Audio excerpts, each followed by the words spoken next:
একটি জঙ্গলে টুনি ও টোনা থাকতো। তারা তাদের জীবন সুখে শান্তিতে কাটাতো। একদিন টোনা বাজার থেকে টুনির জন্য ফুচকা নিয়ে বাড়ি ফিরছে। এসে টুনিকে ফুচকা দেয়।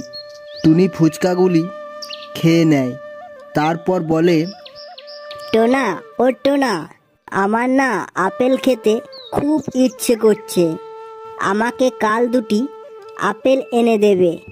বেশ গো টুনি, কাল তোমাকে আপেল এনে দেব। পরের দিন টোনা আপেল আনতে যায়। যেতে যেতে সে রাস্তায় দেখতে পেল একটি আপেলের গাছ। গাছটি ছিল ঈগলের। ঈগল মশাই, আমাকে দুটি আপেল দেবে আমার স্ত্রীর জন্য? কি বললে? আমি তোমাকে কেন আপেল দেব? আমি তোমাকে পয়সা দেব। আজ তো পয়সা নেই, কাল পয়সা দিয়ে দেব। দাও না গো দুটি আপেল। না না, আপেল দেওয়া হবে না, যাও এখান থেকে, যাও।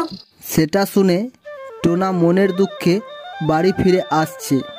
আস্তে আস্তে তার সামনে একটি পরী এসে উপস্থিত হয় আর বলে, তোমার কি হয়েছে?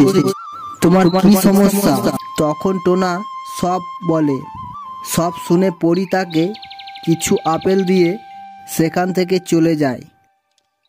তখন টোনা সেই আপেল নিয়ে বাড়ি ফিরে এসে তারা দুজনে মিলে মনের আনন্দে আপেল খেতে থাকে।